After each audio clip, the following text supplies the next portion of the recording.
Hi, everyone. Welcome to this edition of Nebraska Farm Bureau's Inside Profitability. My name is Austin Harthorn. I'm an onboarding economist here at Nebraska Farm Bureau, and I'll be hosting today's event. This Inside Profitability webinar is part of a series of webinars focusing on producer profitability specifically. The topics and things that we're going to discuss here are brought to us by our members. Those that they identify as key to managing a farm and ranch and maintaining economically solid farm and ranch. We hope this series will be informative and bring value to you guys. And if anyone has any topics they'd like to see discussed in the future, please reach out to me. Our chief interest here is to provide you with value and talk about things that matter to you guys and what you guys are looking for here. So if you have those, my email is austinh@nefb.org. In terms of what we're talking about today, we're going to dive into land rental rates and lease agreement. With harvest 2022 wrapped up and really eventful crop year behind us, a lot of producers are starting to think about what they're going to do next year. And for many, this includes land lease and negotiations as they plan what acreage they're going to put into production next year. Almost half of farmland in Nebraska is rented out, meaning there will be a lot of these conversations taking place over the next few weeks, and hence why we're discussing it today. Whether you're a landlord or tenant, there are a lot of factors to consider here in these conversations. You got the drought. 85% of the state is currently under severe exceptional drought. Input costs are through the roof. Crop prices are entering the new year at higher levels than in years prior. And there's a lot of uneasiness around the state of the economy in general. Needless to say, there's a good amount of uncertainty heading into the new crop year, and effective risk management is going to be vital in managing these revenues and costs. Cash rental rate, I don't need to tell you guys, but it's a big part of that. It's a big piece of the bottom line, and the negotiations had in the coming weeks will be there to determine that. To provide some background to take into these negotiations and conversations, we got Jim Jansen here from Nebraska Extension. Jim is an ag economist based out of the Northeast Nebraska Extension office, where he conducts research through INR's Center for Ag Profitability. His area of focus are ag finance, land economics, and risk management. Personally, I know he's an expert here in this arena. He's come into some of my classes when I was an undergrad, and I think 3 different times he's come to talk about rental rates. So couldn't really get away from that, but here he is again today. Thanks, Jim, for joining us, and I'll kind of let you take it away here. All right, Austin, thanks for having me today.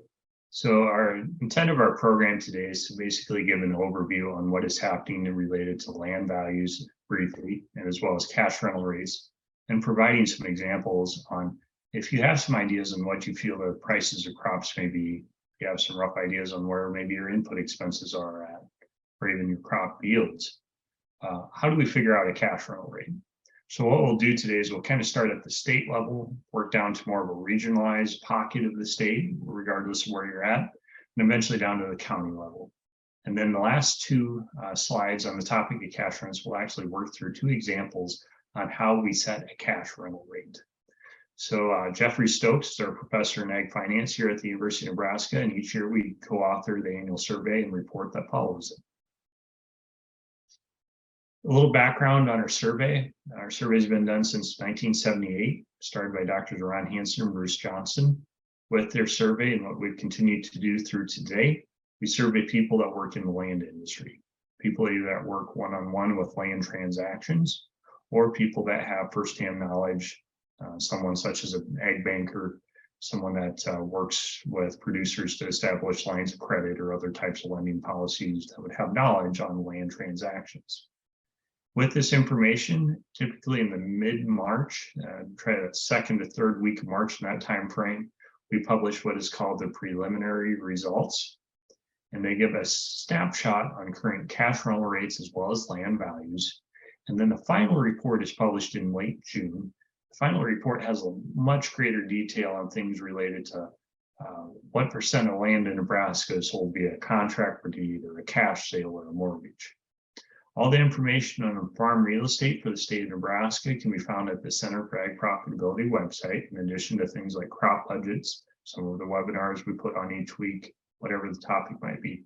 It's at cap.unl.edu/real estate. And as part of our survey, we take the 93 counties in the state and subdivide them into 8 different regions. Today, if we're here in Lincoln, Lincoln would be in Lancaster County, and you'd see that's located in the East District.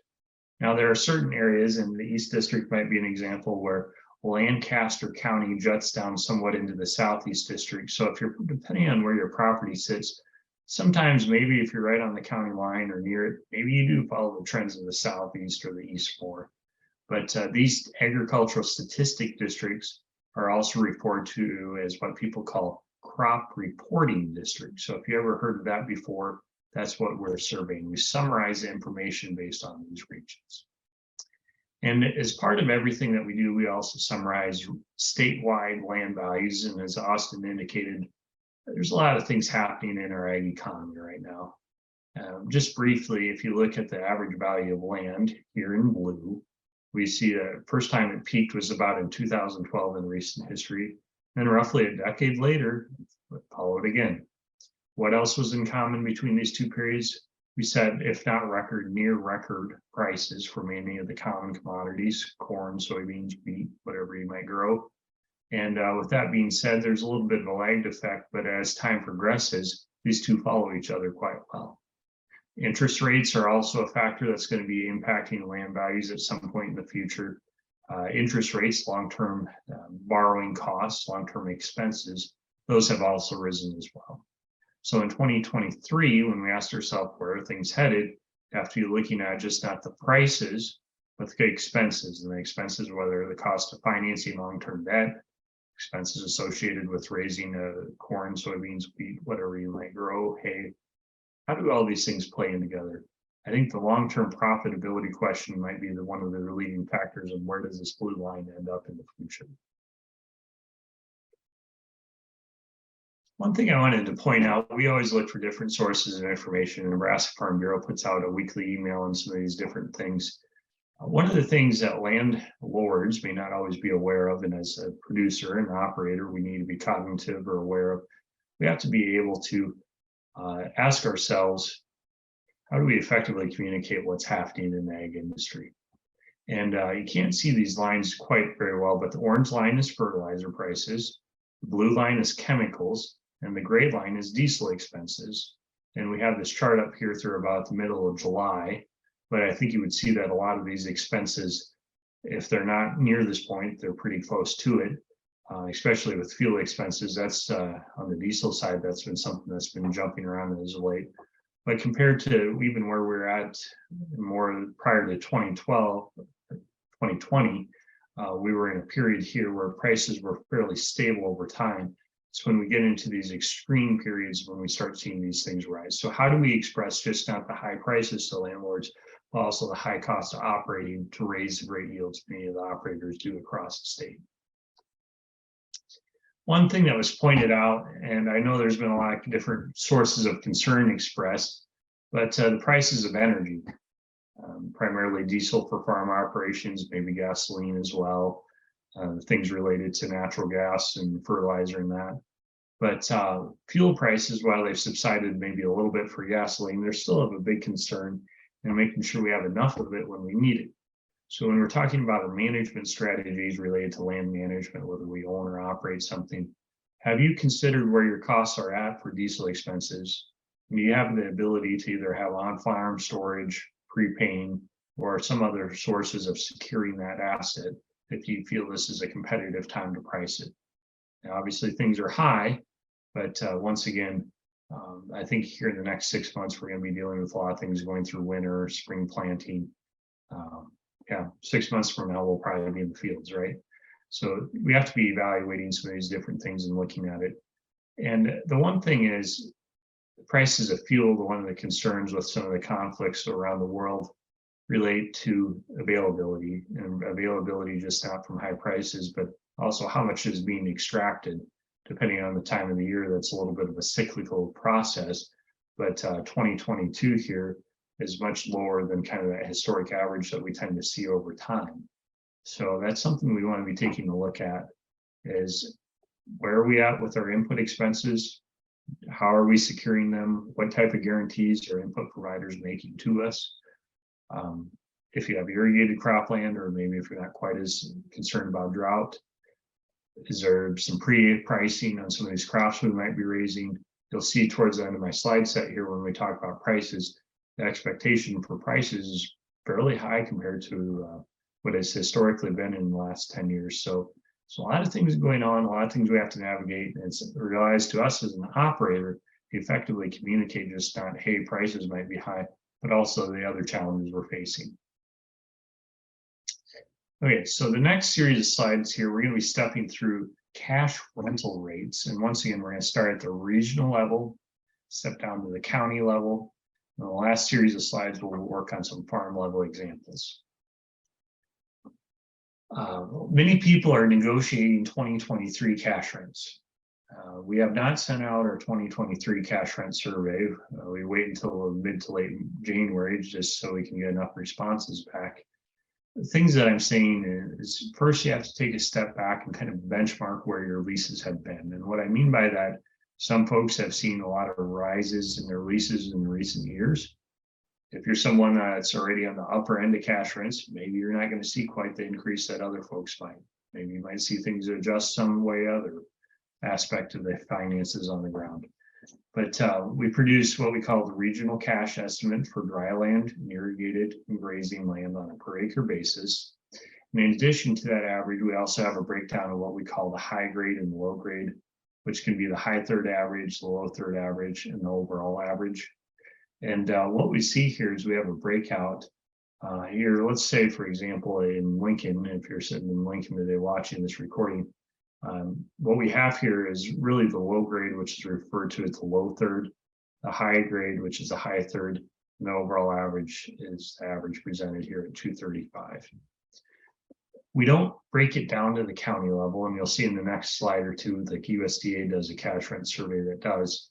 But you have to ask yourself, what features influence cash rents? Many of these things you're already aware of. Quality of the land, configuration of the property. Do you have a ditch or some obstruction that cuts the field up? Are you in an eastern part or a western part or central part where we have differences in expectations for rainfall, chances for hail or other natural disasters that might impact yield?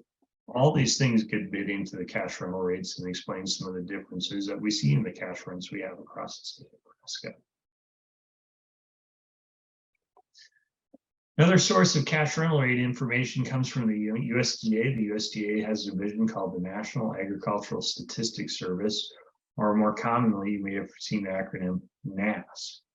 What they do is they do a survey, typically in odd numbered years, but they do it in even numbered years. 2022 is an example as well.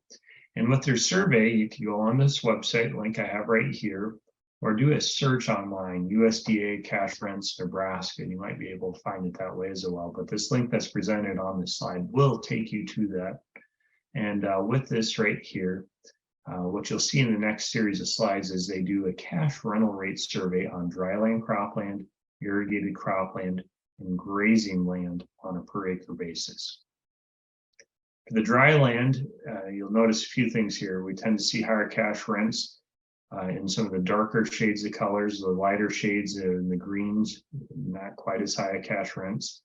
The white ones, if your county is in white, obviously there's not a lot of dryland cropland in the sandhills, for example. And with that being said, USDA does not produce an estimate that would disclose any confidentiality issues. Not a lot of row crop or small grain ground in the sandhills. There may be some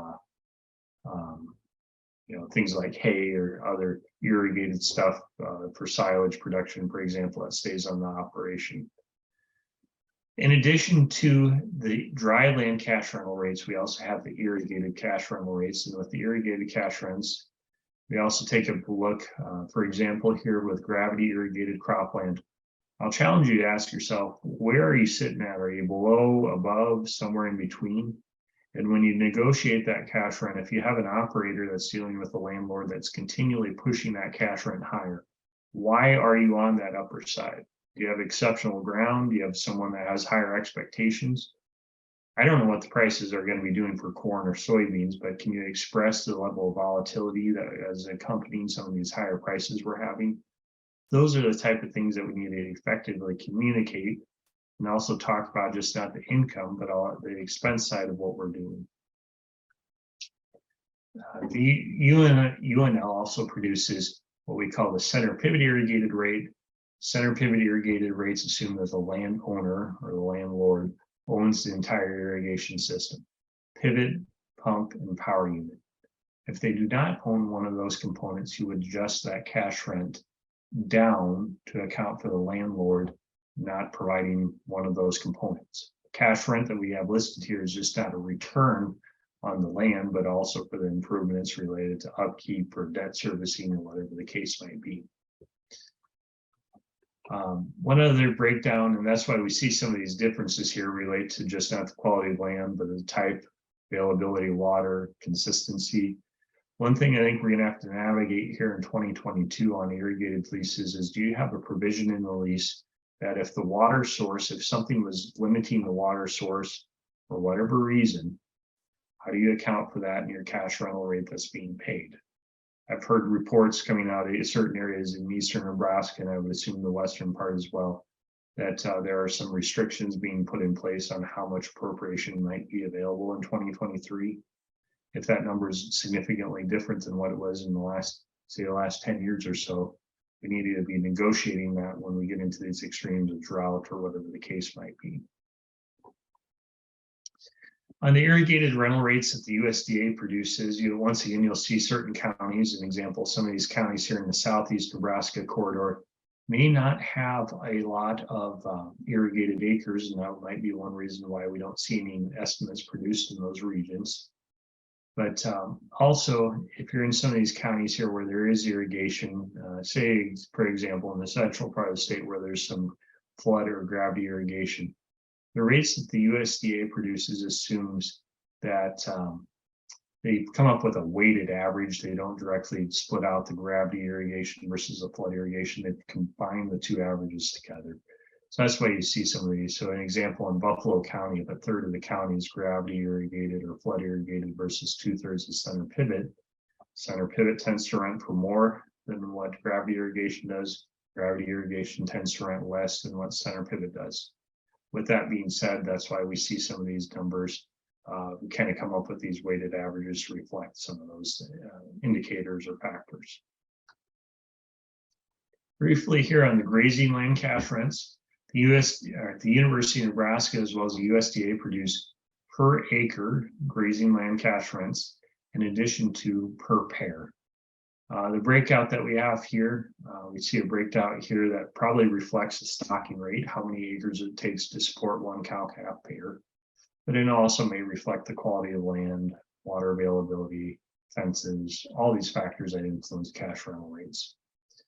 And the breakout here, based on some of our survey work, we give you once again the high grade and low grade, which is simply, we ask people that take the survey, what do you estimate the lower third of cash rent is in your area? What do you estimate the higher third of cash rent is? That's why we see this breakdown that we do across the state of Nebraska. On a per acre basis for pasture rental rates for 2022, some of these things that we see here are being reflected. In 2023, when we're talking about cash rents, how do you handle cases where you have to remove the livestock from a property due to drought early? Do you prorate that annual rental rate? Do you move it into a daily rate where you are going to pay just based on the days the number of head of cattle are there? Those are the type of discussions we need to be having in 23 in addition to the cash rent. How do these other factors work into some of these things? On the cow-calf pair rental rates, the University of Nebraska also produces this estimate. This is for one cow, one calf for 1 month during the summer grazing season. So an example, let's say here in central Nebraska, average rate is about $60 a pair.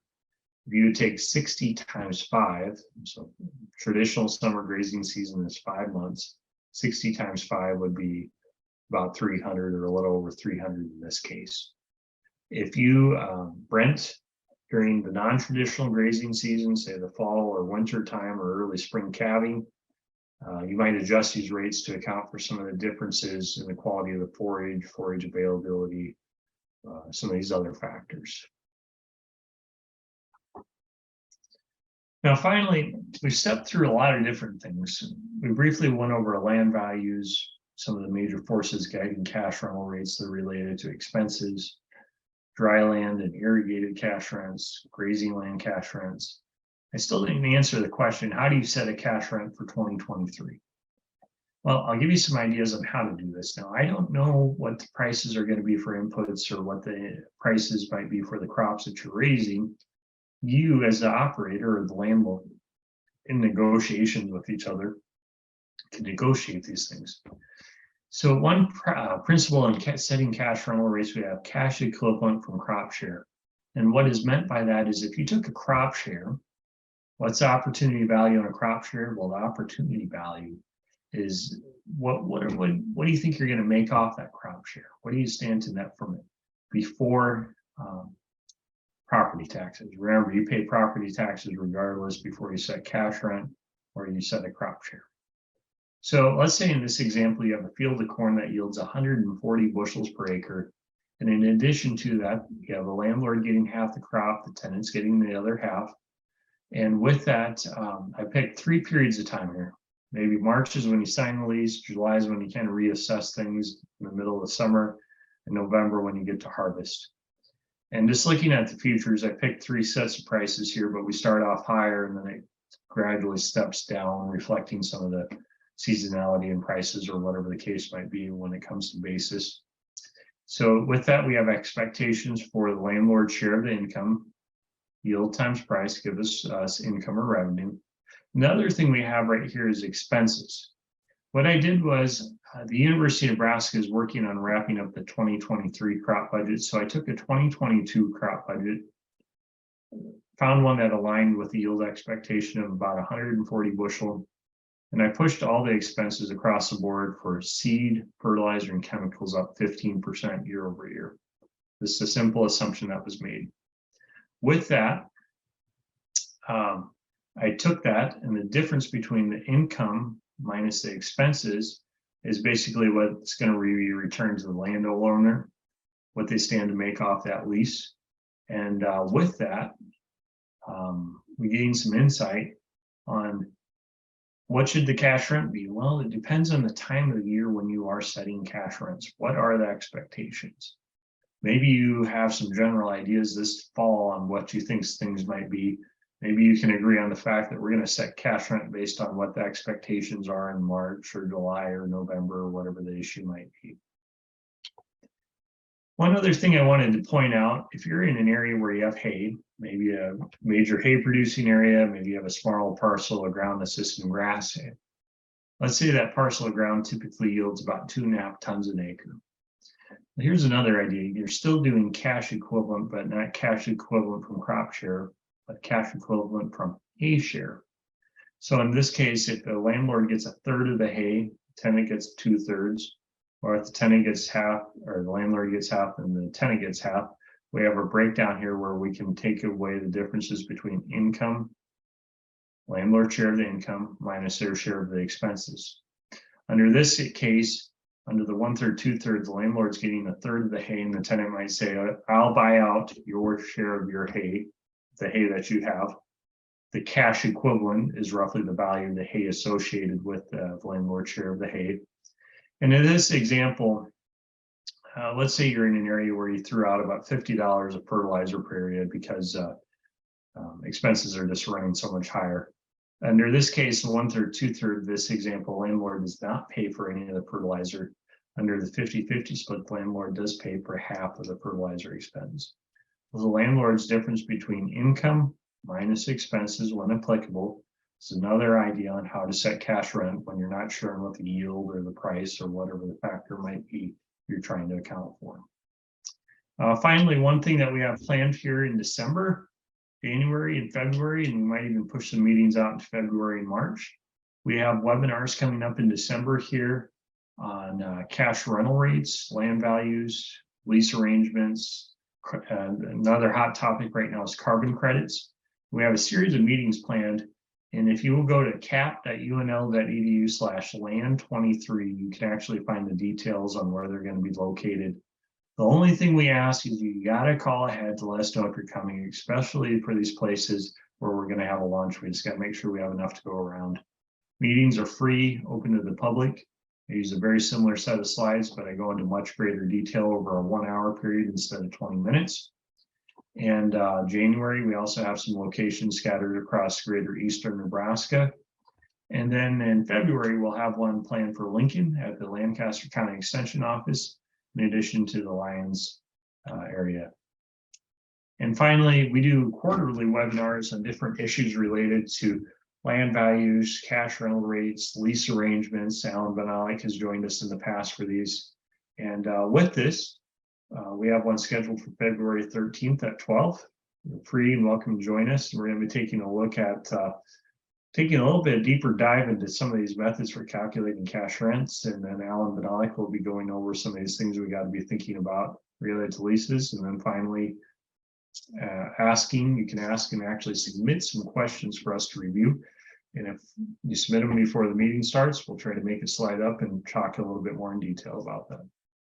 So with that, it concludes the slides that I had prepared for today. Appreciate Farm Bureau for having us. And I think I might have a few questions here from Austin to answer, but if you'd like to get a hold of me, more than welcome to use either the phone number or the email address listed above. You could look at land rental rates being kind of a combination of what it's been rented for in the past and kind of what current conditions are. And as we talked about, we have a lot of extremes going on with drought, input costs, and crop prices, interest rates, stuff like that. How much, or do you see this year as being any different? Maybe some more weight put on kind of current conditions when you're thinking about what land will be rented at. So there's been a few things brought to my attention. One, I follow different things relate to the cost of borrowing. So things like if you're an operator, I had one individual tell me they were financing some of their fertilizers they needed for the upcoming 23 growing year through their local cooperative. And they said they got an interest rate of 9.25%. They had never paid anything like that in recent history. Other people have been telling me lines of credit are around 10.5%. Interest expenses, unless you have the ability to operate on straight cash, are I think going to be one factor influencing some of these things. Where are your expenses at? That's everyone has their own strategy in acquiring and procuring the different resources they need to be growing crops. Drought is definitely an issue that we're attempting to address. If you could tell me what the prices, all the major commodities were, plus your input expenses, I could tell you the cash rents. But I do like the idea of looking at that cash equivalent from crop or hay share. I have seen some people taking a little bit more interest in using things related to leases that are called flexible cash leases, where you set a base cash rent, and depending on what happens to input expenses or crop prices or whatever, that cash rent varies around in a certain range to account for some of those factors. So that's one way people can address that. It's anyone's guess what's going to happen with some of the national conflicts that are occurring related to energy. Obviously, the countries that are in conflict right now have a major role in some of the different types of commodities, especially the small grains, wheat being one of those. I don't know. I mean, you tell me if that's going to subside, energy gets under control and some of these things. But as of right now, you could at least have the opportunity to price out some of those things. And I would be probably hedge a bet that some folks that have stable water supplies that are irrigated probably are pre-pricing. Some folks are dryland producers, especially that were hit on yield this year, maybe a little bit more reserved on pricing some of those things just out of abundance of caution related to, I don't know exactly what I'm going to be raising this year. So, have you been hearing anything up in your neck of the woods? What for rent rates upcoming in the year? What they look like compared to last year, or do you have any relative indication of what it looks like in the coming crop year? I would say the biggest thing is where have you been, and I refer to it as benchmarking. If you're even on the higher end of the highest end to begin with, I don't think you're necessarily going to see a very high rate of gain, very high rate of gain in the cash rents, especially if you're someone that's prudent in your ability to explain where you're at financially. Not, you don't have to get out your checkbook and show them where all your transactions are at, but can you simply put in terms of maybe an off farm heir that inherited the ground that lives in Kansas City or wherever? What is your seed, fertilizer, and chemical expenses? I'm not talking the name brand, but just generally speaking, what is it costing on a per acre basis? Can you say that in terms of, okay, it's running this much per acre, which is X% higher than the prior year, or I'm concerned about being able to acquire diesel at a level that's more competitive than where it is right now, or chemical availability, logistics, and some of this is still a concern. Can you explain those things? And I think that's going to be the biggest driver is how can you relate where have you been, and where you've been is probably going to be influencing where things are headed. So when you say a percent change, you always got to be aware. A 20% change on cash rental rates at $10 an acre for grazing land in western Nebraska, the Panhandle, going from $10 to $12 an acre is a lot different than a 20% increase on $350 an acre ground in West Point, Nebraska, on center pivot irrigated ground. So you always got to keep in mind that percent change is a little bit deceiving. You have to focus on where are things stacking up at. So is it pretty common for in these negotiations for the landlord to use like a third party real estate agency in place of them in these conversations? And I guess I'm trying to get at how that conversation changes if a real estate agency is part of that conversation, that negotiation, I guess. Yeah. So what Austin is bringing up is there are companies that can manage land for people that own properties, property management firms. There's many different companies across the state. And so you basically have two options. Do you manage the property yourself, or do you have someone on your behalf manage it? And when it comes to that, I would say that the property management companies might be a little bit more forthcoming on trying to evaluate where things are at. It really kind of depends who owns the ground, especially if you have an absentee landowner that maybe they're semi-retired, financially they're sitting okay, versus someone that's maybe a little bit more business focused, where they're a little bit more aggressive on starting to broach these conversations. I've had some people tell me they only talk about cash rent once a year when somebody hands someone else the check.